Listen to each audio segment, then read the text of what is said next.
And good day to all you Red Hawks. And done.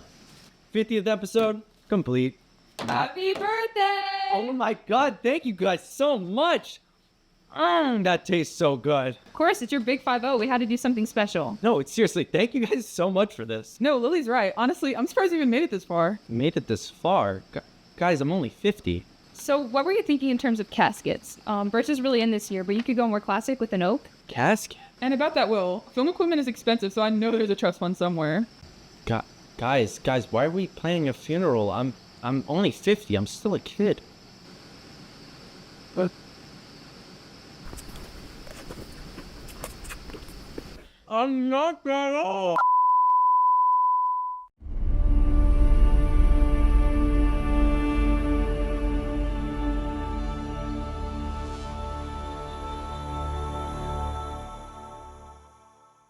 Coming up on Red Hawk News. It's been a busy few weeks at ACIT, including some guest speakers and contest winners. National Honor Society inducted their newest members, and performing arts finished another show-stopping musical. Red Hawk News starts now.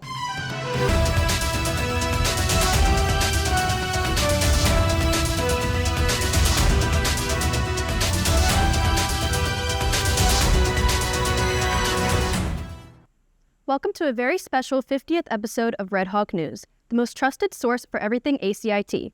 I'm Layla Miller from the class of 2025. The Performing Arts Academy did not allow Blizzard to stop them from executing a classic story of redemption. Nancy has more. Students in the Performing Arts Academy performed an annual musical Les Mis during the last weekend of February. Set in 19th century France, it follows Jean Valjean, an ex-convict who served 19 years in prison after stealing a loaf of bread. The audience follows Jean for his pursuit of redemption. Weeks of rehearsal showed the dedication that students had, from the stage crew working behind the scenes to the hours of practice for everyone who performed on the stage. For many, this was their first musical. It was a very incredible, a really emotional moment because I actually never thought of doing something like this before, and I really learned a lot of stuff. I met beautiful people, and I'm really happy that I took this decision. So I got to be flyman for the first time, which exciting. Got to learn about the machine, how it works. Didn't really do a lot with the other settings, but other than that, it was fun. Yeah, I liked it. But for some, it is a bittersweet conclusion to their time at ACIT. Honestly, it hasn't really fully hit me yet. I felt as though I was very busy with my work because I started working on audio pretty late into the production. However, now that the production is finished, it is definitely a little sad to be leaving my job behind, especially because I've been doing it for the past over 3 years now, which is kind of crazy to say. However, I am excited to see where my job is taken from here with my person that I've been training, so I have all my hope in them, although I am sad to be leaving, yes. Congratulations to everyone for their amazing performance. For Red Hawk Media, I'm Nancy Ceballos de Jesus. Congratulations to the performers, crew, and staff of Les Mis. The digital photography elective met with a professional to learn more about posing and creating a comfortable environment for their subjects. Jake has more. On February 12th and 19th, Ms. DeBow and Ms. Petrola's classes had the opportunity to learn from a professional photographer, Dawn Elizabeth. She taught posing methods and how to make your subject comfortable and happy in order to get the best photo possible. We had the opportunity to sit down with Dawn and ask why she became a photographer and what she hoped the students got out of her lesson. Some skills that I was trying to pass along is how to be comfortable taking pictures and not to be afraid to move through their photographing. Why did I become a photographer? I love photographing people and capturing that one moment that's special to them, capturing their personality, their character in that split second. Some skills I've learned being a photographer, honestly, how to communicate with people. Just being able to communicate my thoughts and what I need them to do. Communication is really key in everywhere. For Red Hawk Media, I'm Jake Lavari. Thanks, Jake. I'm Lily Strickland from the class of 2025. Students in the CADD Academy were challenged to design and build custom dragsters to discover more about aerodynamics and hands-on craftsmanship. Bella has more. On Friday, February 20th, computer-aided drafting and design had an opportunity to show off their skills to their classmates by racing their very own dragsters. The assignment was designed to simulate a real-world engineering workflow where precision, planning, and craftsmanship directly affect performance. So first off, we had to start with like an initial design. So we did about 30 sketches of how we initially wanted it to look like. Then we transformed our work into a hand-drafted paper. And then we moved on using to software. The software was called SolidWorks. And in the software, we had to make a 3D view of the object. And then that's when we transformed it into a wood block where we had to sand it and shape it using a drill. And then we also had to use a saw to shape how we want it to look like.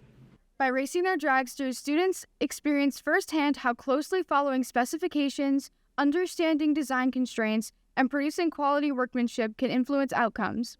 Students individually designed each dragster by hand or digitally drafted the dragsters. One of the cars even made it from the start to finish, which was 80 feet in 1.8 seconds. The dragsters had to be very aerodynamic and speedy. The most challenging part of the assignment was just thinking of the aerodynamics of the car, how it would drive or basically get like pushed. And what I would change is making it more aerodynamic so I could actually win. I got, I don't know, 6th place, I think, 7th. Truly an incredible experience from start to finish with the CADD freshmen and sophomores. For Red Hawk Media, I'm Annabella Peck.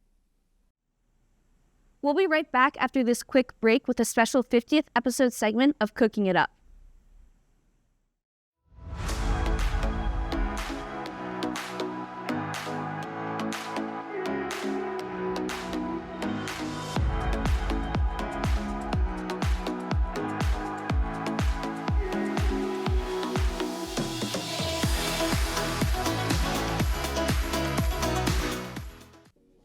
Are you interested in learning more about ACIT and its amazing students, faculty, and activities? Visit Red Hawk Media online to discover reports, interviews, and features that were not included in recent episodes of our programs. Check out a video essay to take a deep dive into a unique topic.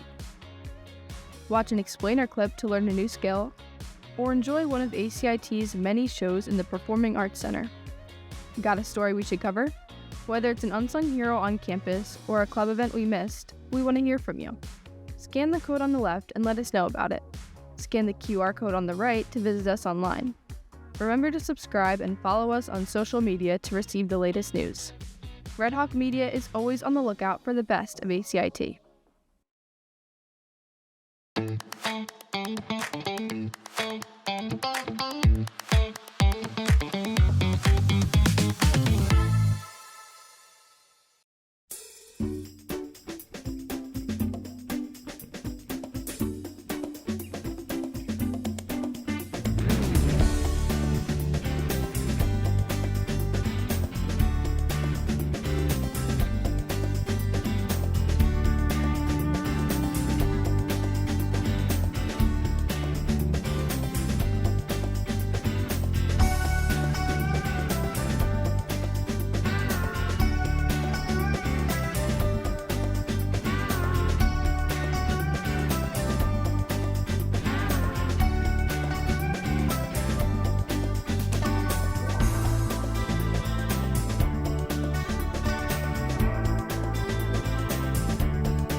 guys, welcome back to another Cooking It Up with your host, Kanika Yevich, and our special guest, That's the speed does.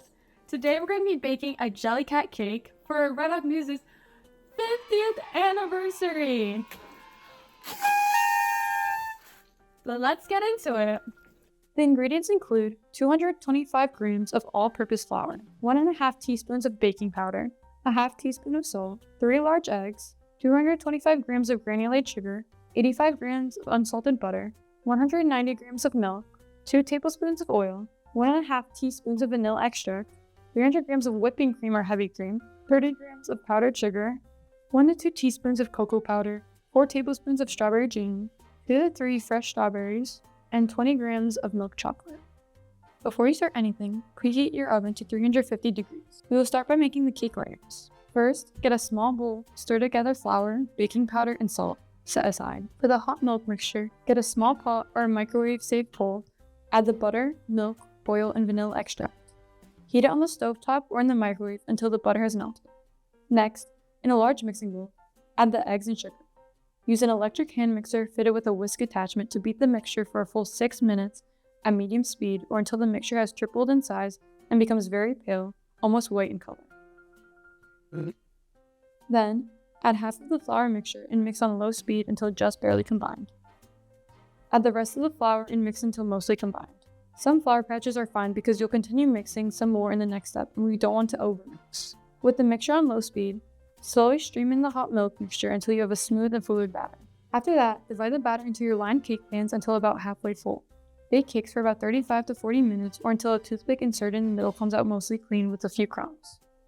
While waiting, you can make the frosting. In a large mixing bowl, add the whipping cream, powdered sugar, and vanilla extract. Use an electric hand mixer fitted with a whisk attachment to beat the cream until it becomes soft peaks. Scoop out a small amount of whipped cream into a small bowl, add the cocoa powder and mix until the cream is tinged brown. Transfer both the whipped cream and the chocolate whipped cream to separate piping bags and cut the tips off. When the cake is done, let them cool in the pans for about 15 minutes before running an offset spatula around the edges of the pan. Release the cakes onto a wire rack to cool completely. After they cool down, on a large serving plate or cake board, place down the first cake layer. Pipe dollops of whipped cream along the edges of the cake, ending toward the middle of the cake. Use a spatula to smear the tail ends of the dollops toward the middle of the cake. Add the strawberry jam to the middle. Smooth it into an even layer with an offset spatula without disturbing the whipped cream. Place the second cake layer on top. Pipe more dollops of whipped cream on top of the cake. Arrange halved strawberries on top of the cream. Next, melt the chopped milk chocolate in the microwave or in the stovetop. Pipe eyes and a smile onto the bottom cake layer in between the legs.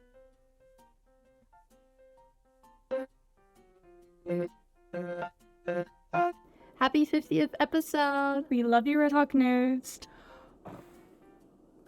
For Red Hawk Media, this is Hannah Kanievich.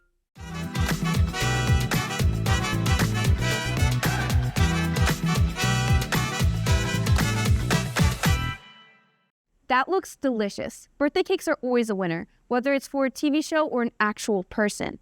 Poetry Out Loud is a dynamic poetry recitation competition performed around the country, but one ACIT freshman made his mark against competitors from Cedar Creek, Oakcrest, Atlantic City, Hamilton, and Absegami.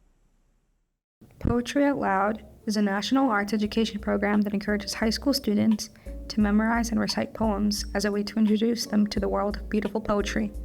Well, I found out about Poetry Out Loud from an extra credit opportunity that my English teacher gave, and all of our English teachers were persuading us to do it, so I just took in the role to do it.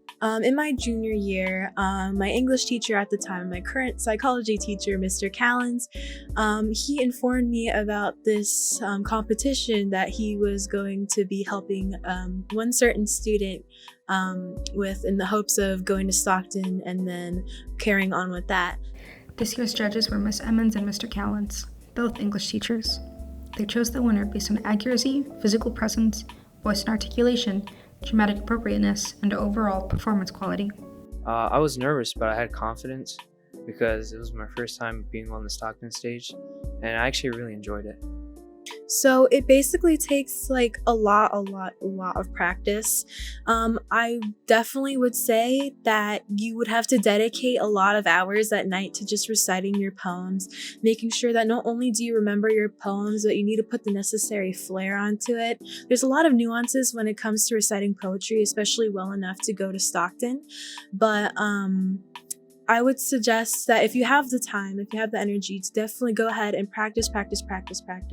Make sure that you talk to your teachers, especially Mr. Callens and Miss Emmons, all the English teachers who are in charge of it, because they will help you know what you have to do in order to recite your poem well enough to go into the competition. If you are interested in this competition, keep an eye out for next year. For Red Hawk Media, I'm Cass Petrardo. Congratulations, Ahmed. I'm Ava Lewis from the class of 2025. The National Honor Society is an opportunity for students to be recognized for not just their academic ability, but their leadership and character. A new group joined their ranks on March 3rd.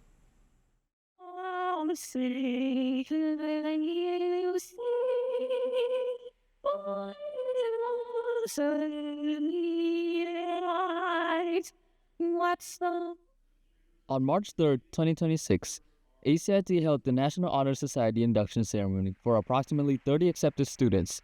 ACIT is proud to showcase the students who demonstrate the character traits required for induction. After signing their names and shaking hands with Mr. Podke, they were officially a part of the prestigious National Honor Society. Here's what one of the newly inducted members of National Honor Society has to say about his journey.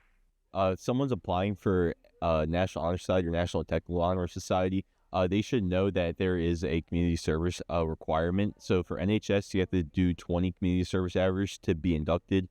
For NTHS, it's 15 community service hours. Additionally, some of the prerequisites is that you had to have a B average GPA as well, and you just had to be like in good moral standing as a character. I decided to apply for NHS because I figured it would benefit my future better. It would look good on a college resume to show the academic successes I've had here. Additionally, I heard about scholarship opportunities, so I figured that would just be another way for me to get access to scholarships to pay for college. The parents and teachers present were overjoyed with their children's accomplishment, and a wonderful moment was shared with the families present. Mr. Podke also shared congratulatory remarks with the esteemed members of the National Honor Society, where he commended their achievements and their character. Congratulations to the newly inducted members of the National Honor Society, and good luck on your future endeavors. For Red Hawk Media, I'm Hung. ACIT is designed to prepare students to enter the workplace directly after high school, but knowing what options are available and who is hiring can be a challenge to discover. The annual Career and Job Fair provided students the chance to learn a little more about what awaits them after ACIT.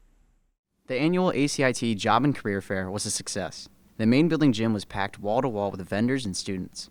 Vendors like Hard Rock Casino, the military, the police, Absecons Field of Dreams, Castaway Cove, Atlantic City Electric, and Caesars Entertainment all showed up. We spoke with some of these employers about what kind of skills and traits they look for in employees and what advice they give students trying to enter into the workforce. For new hires, we're looking for candidates that are open to work, willing to learn, and have open availability. Next, we're from the casino industry, so it's a fun entertainment environment. If you're looking to have fun while you're working, Caesars Entertainment is the place to be. Yes. So skills and traits, we're mostly just looking for people with an outgoing personality. Customer service skills are always a bonus, but really we're just looking for someone that's working, that's a hard worker and willing to learn. You don't really need that many skills. This is a job where most people, it's their first job, so we're willing to teach you what you need to know. We just need you to have a go-ahead attitude, just happy to be there, friendly, and willing to learn. Stay focused, never give up. I know things are hard right now, but just stay focused on what you like to achieve. If you're coming into the workforce just to get the experience and meet new people, then I say go for it. The career fair wasn't just a success for the businesses that stopped by. Students had a great time as well, collecting trinkets, pamphlets, and resumes. Some even landed on-the-spot interviews or even hired right then and there. We spoke with some of the students who attended about what kind of work they were looking for and what skills they've attained from here at ACIT. I think we're both looking for EMS. Yeah, EMS, and I'm low-key looking for like a summer job because I'm going to be very unemployed during the summer and I'm going to be bored as well, so I want to work. Right now, I want to be like a lifeguard or a pool attendant, but in the future, I do want to be a neurologist. I think that when in ACIT you're put in a lot of different situations, and there are opportunities for you to do like a lot of different things. Like I was on stage crew for a while here, so having that experience and something I can put on my resume can really help to show like, hey, I've been in like the school productions. I did these things. You can talk to these advisors, and that can really help me get a job in like that field in the area. Stuff like work-based learning with your academy. Like some high schools don't have like academies like we do. So like if you go to your academy, it can help you decide like what you want to do in the future and like what job you may want to pick later in life. We also spoke to Ms. Gina DeMeo, ACIT's co-op and work-based learning coordinator, about the importance of attending the fair. The importance of a career fair is for career exploration. It's also an opportunity to give students of all ages and interests maybe their first job or career exploration in an area of interest that they have been seeking and see what is out there for them. From Red Hawk Media, I'm Tyler Dutton. Thank you for joining us. Don't forget to follow Red Hawk Media on YouTube and our social media channels. Please like and subscribe to receive the latest news from ACIT. We're about to hit 1,000 subscribers. Also, thank you for your continued support and viewership. Red Hawk Media appreciates all of your story suggestions and feedback. For the crew and staff of Red Hawk News, thanks for watching. And remember, Pursue what you love.